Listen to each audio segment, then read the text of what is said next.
Here now is Matt Austin and Ginger Gadsden with Florida's Fourth Estate. Sponsored by Light Orlando, delivering hope together. Hi, everyone, and welcome to another fantastic edition of Florida's Fourth Estate. We have had a lot of crazy headlines, as we normally do, because Florida. I'm Ginger Gadsden. Because of where we choose to live. And we love this place. I'm Matt Austin. Hey, just want to say real quick, we've been doing this podcast for about 5 years now or more, Ginger. We've always looked for like the best possible sort of partner to join with us. And we have Light Orlando, who is a title sponsor of Florida's Fourth Estate, which is an amazing place that does so much good in Central Florida. So we are honored to have their name attached to ours. If you ever have a chance to look them up, Light Orlando, fantastic organization. But we need to dive in to some headlines. And wow, do we have some crazy Talk about diving in. This one I was talking about on the news, and I'm like, this can't all be possibly true, right? So there's this guy who carjacks a car, steals a car. He's accused of it anyway. That's what the police say, not me. Allegedly. And then the guy allegedly ditches the car near this woman's house and starts beating on this woman's door. And what is he saying the whole time? Mama! Mama! He's like yelling, beating on the door. And so the woman cracks open the door. He pushes his way in. And I'm going to let this sweet woman tell you what happened from there. When he came in, he had his hands up, hollering, "Mama, mama, help me." I'm like, "I ain't none of your mama. What? And I'm like, "Oh, I don't know you. Get them, girls." Okay, get them, girls. And if you look carefully, those are the girls. This is her door right here that he pushed in. She has 2 pit bulls. Mama has 2 pit bulls. Don't forget that little sweet dog that's in the corner there. Here's the guy, Anthony Galloway. Yeah, little sweet. This is not a house you want to break into, it turns out. Oh. So the story gets even crazier. You see that window there? So once the pit bulls start attacking him, he jumps out that window, out of her apartment, down. And when he is running away, he loses a gun. Yeah. Later on, a 7-year-old finds this gun, picks it up, and accidentally fires it. This is like one of the craziest. Into an empty apartment, thank goodness, so no one was hurt. No one was hurt. The child was okay, but the kid finds this random gun, shoots it, and then this starts a whole other thing. So, okay, good luck beating that, Ginger. Can we just talk about this guy a little bit? No. Because there was a lot going on, Matt. I'm sorry, I can't let it go. He had like 67 felonies. What are these guys doing still out?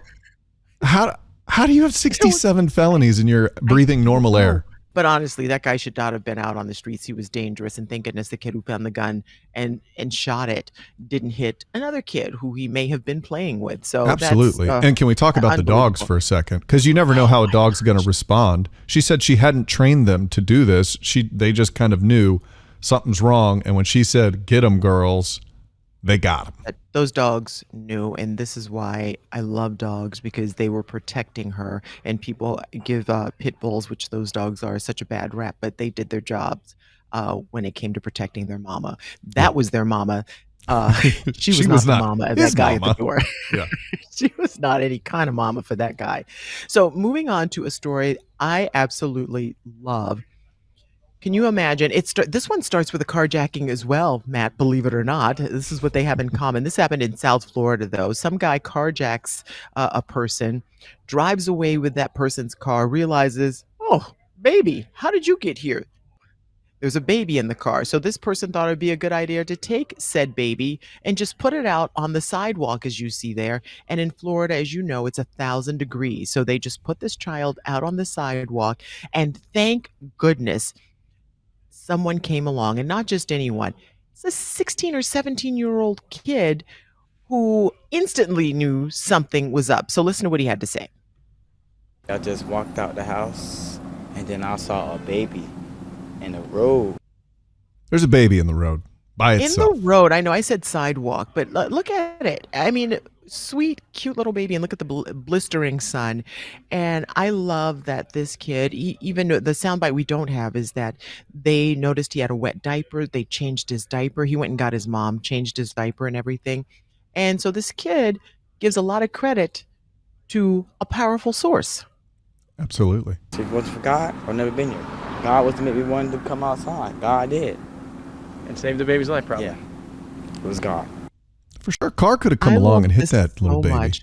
So many things could have happened. A stray animal could have come along. Another person who had ill intentions could have come along. Anything. So the fact that this kid walked out of his house at that particular time, saw the baby who may not have been there that long because it could have been a devastating story had that child been left out on a hot sidewalk or road in South Florida. So thank goodness and congratulations to that teen for recognizing this child Yeah. needed help. He did the right thing, went and got his mama, and they all, I think they posted something on Facebook.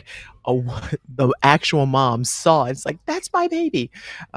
Crazy story, but with a happy ending. That With is a happy what a low point. You have to feel like you're at a low point in life if you've just stolen a car. You realize there's a baby in the back, and then you take the baby in the back and you leave it out in the road on a hot summer day. Like, I just what don't even know what to say about. And by the way, people like that. who gets these calm babies? And none of my babies were always like, if they weren't being held, they were screaming. This baby's like out in 100-degree heat, was just involved in a carjacking, is left in a road, and there's video of that baby like, First of all, hey, what's up, guys? Your children are artists, and I know them. They would have been doing a sketch of the driver. I'll tell you what they would have been doing. They'd have been screaming their faces off, and this baby's just like chilling there. Could have had a cigarette. Like, yeah, I'm good, you know? No, well, thank goodness the baby was calm because, you get a crying baby and that might force the person to act a different kind of way. So with the baby being calm, it's like, okay, I'm just going to place it right here on this street or this sidewalk and go on about my business. But thank goodness, a happy ending to that story. Another story we had a happy ending to. This one happened in Volusia County. You know how hot it's been here in Florida. So people are out on a boat and this happened over the weekend. So you start out in one boat, Matt, and maybe that boat wasn't too seaworthy, and now you got two boats. Although that looks like, the boat just broke in half. 200 yards from shore. Broke.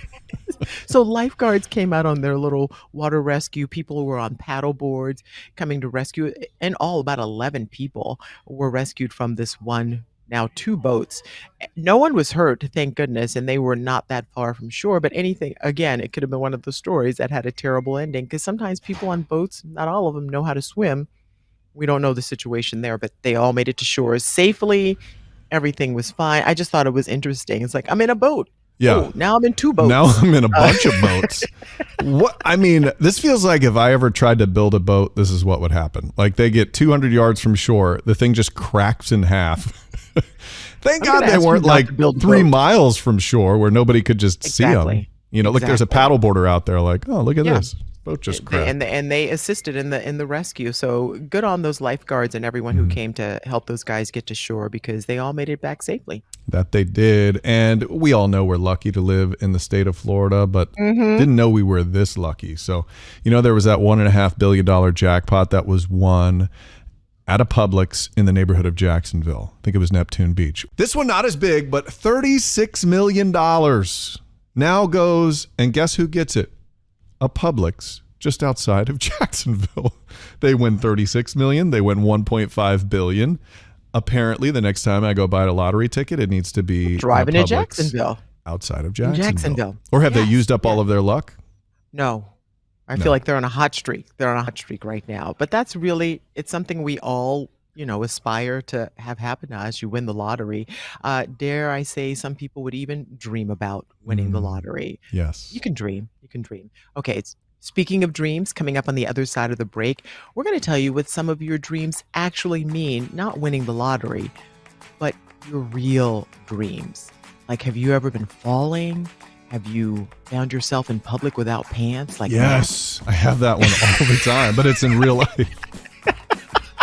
Okay, that's a crime. Stay with us. We'll be right back.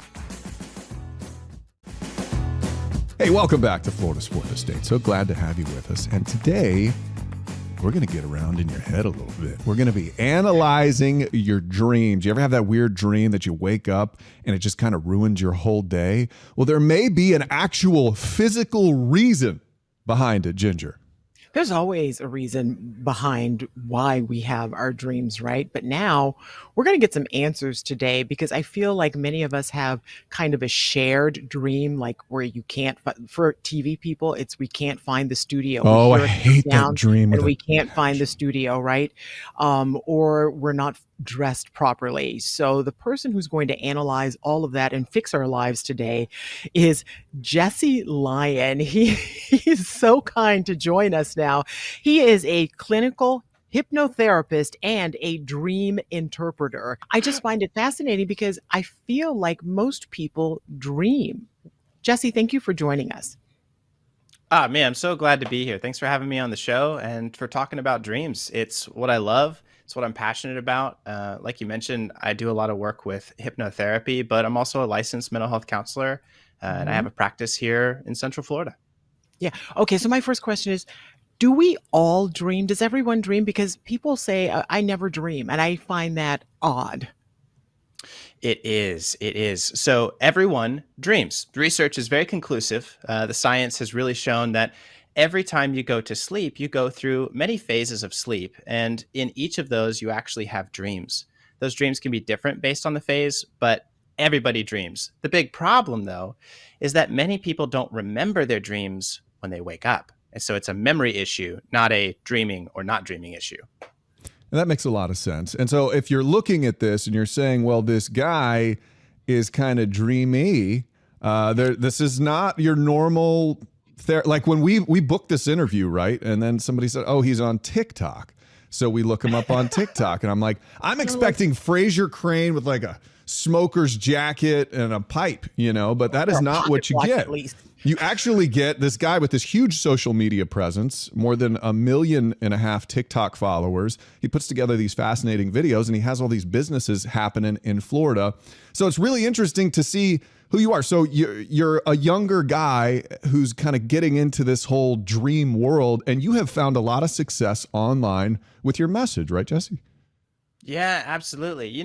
I got into this whole field because, my license, I have a master's degree and I'm licensed with the Department of Health as a counselor.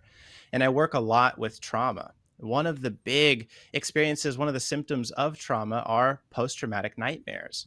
And so helping people learn what those nightmares are trying to teach them and really helping them unlock their mental health through the messages from their mind is what I'm all about. And so I've really found, especially through the pandemic and all the terrible dreams that were happening during that time, I've been able to help people really unlock their mind and unlock their mental health by analyzing these dreams and giving them the hope that, I think a lot of us struggled with during that time.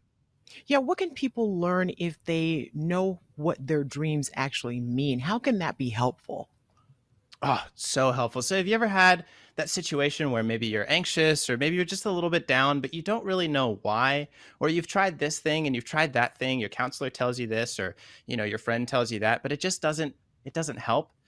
Dreams are the most personal window into your emotions that we have. And it's just so interesting to me that dreams have been a tool for mental health for hundreds of years, but it's only recently that it's fallen out of favor. The research is just astounding. How many research articles, how many scientific papers have been written about dreams and their connection with mental health. But I just feel that it's been just grossly underutilized. And I really think that's because the spiritual community, the religious community has kind of taken dreams for their own.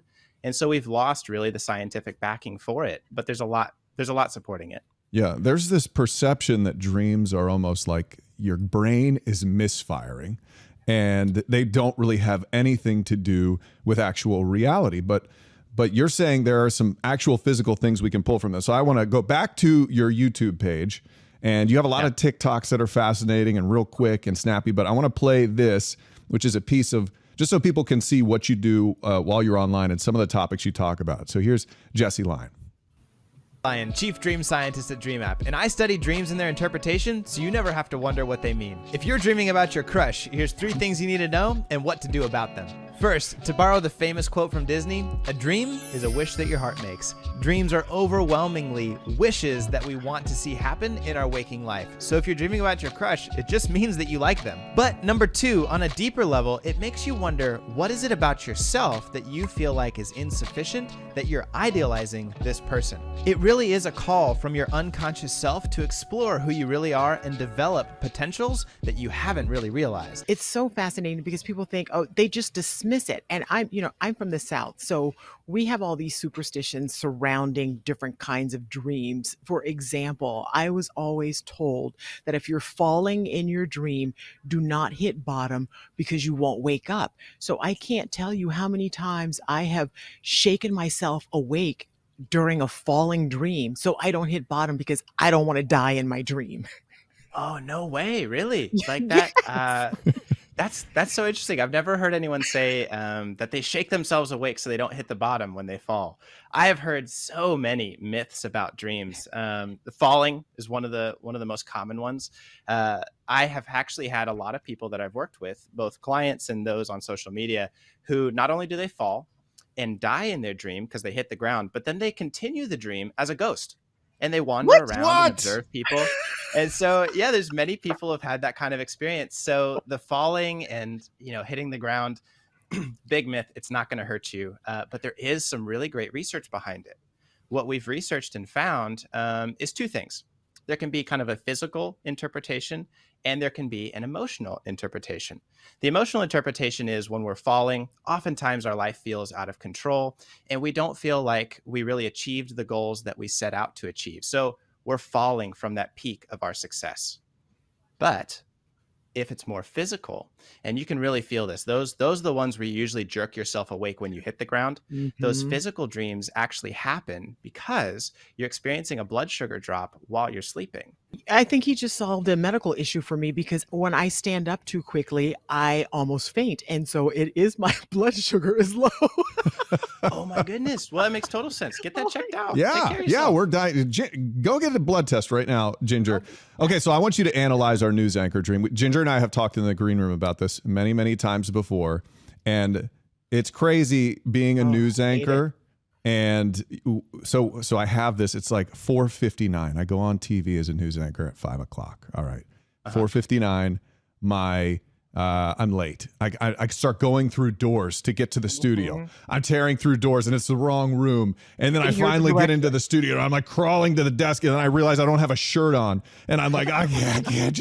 And now it's 5:01 and like everything's happening in front of me. And it's like, so what does that mean? Please explain to me why I'm a crazy person and I continue to have this dream. No, not a crazy person at all. In fact, I think everybody listening can identify. We've all had those stressful work dreams. I've had them. And actually, I've talked with several news anchors. They all have a different flavor of it. So some tell me that they can't read the teleprompter. It's in a different language. That's a really common one too. Why'd you plant that in my head? Oh my gosh. Now I'm going to have Sorry. Now you're going to dream about it. It's going to happen. Right? Thank you. They're a classic stress dream. They're a classic anxiety dream. And what your brain is trying to do is actually very helpful. And my whole message on social media is about, instead of being enemies with your brain, really trying to understand the messages that it's trying to give, because your mind is on your team. It wants to see you succeed. These dreams are messages that are trying to give you the answers that will help you be successful. Now, they all need to be interpreted, though, and that's where I think a lot of people get frustrated and misunderstand. So that dream, the stressful one about being late, has a lot to do with your mind preparing and feeling stressed about what's happening next. Oftentimes, it will happen very intensely for those who are not feeling very confident in their abilities or kind of are feeling outside of their comfort zone. The brain does that, though, because by rehearsing the worst case scenario, it's trying to prepare you for if things went wrong. And actually, we've done a lot of really personal research with DreamApp. We've done a lot of research with those in the Ukraine about how their dreams have changed because of the war over there, and seeing how their minds do some similar things as well. but obviously in a much more extreme situation. Sure. Yeah, that makes complete sense. I love that because it kind of explains, all right, we aren't crazy. It's just, and our jobs are stressful. I've had that very same dream, except I'm wearing a shirt. I am never shirtless in those dreams going to the studio. That's Well, just be Matt. thankful because it adds an extra level of stress there that I'm not Yeah, ready to exactly. deal with in my Because life. where does your tie go if you're not wearing a shirt? Yeah, I wish we If could- you want well, to I check this can guy find out, you. you got to go to Lion Mental Health on TikTok. He's on Twitter. He's on everything. He's on YouTube. But he is a fascinating follow, and he has a lot of businesses going on where he's helping people, including the homeless in Central Florida. So, Jesse Lyon, thank you so much for being on Florida's Fourth Estate. This was fantastic. So nice to have you. Thank you for Absolutely. interpreting at least some of my crazy dreams. I feel a little bit better now. I might sleep a little easier tonight. I hope you do. I hope you do. I hope I can help a lot of people out with their dreams, their sleep, and their mental health. I think you are. Yeah. Thank you so much. We appreciate you. Check in with us next week for another Florida's Fourth Estate. And of course, you can catch Florida's Fourth Estate anytime on News 6 Plus.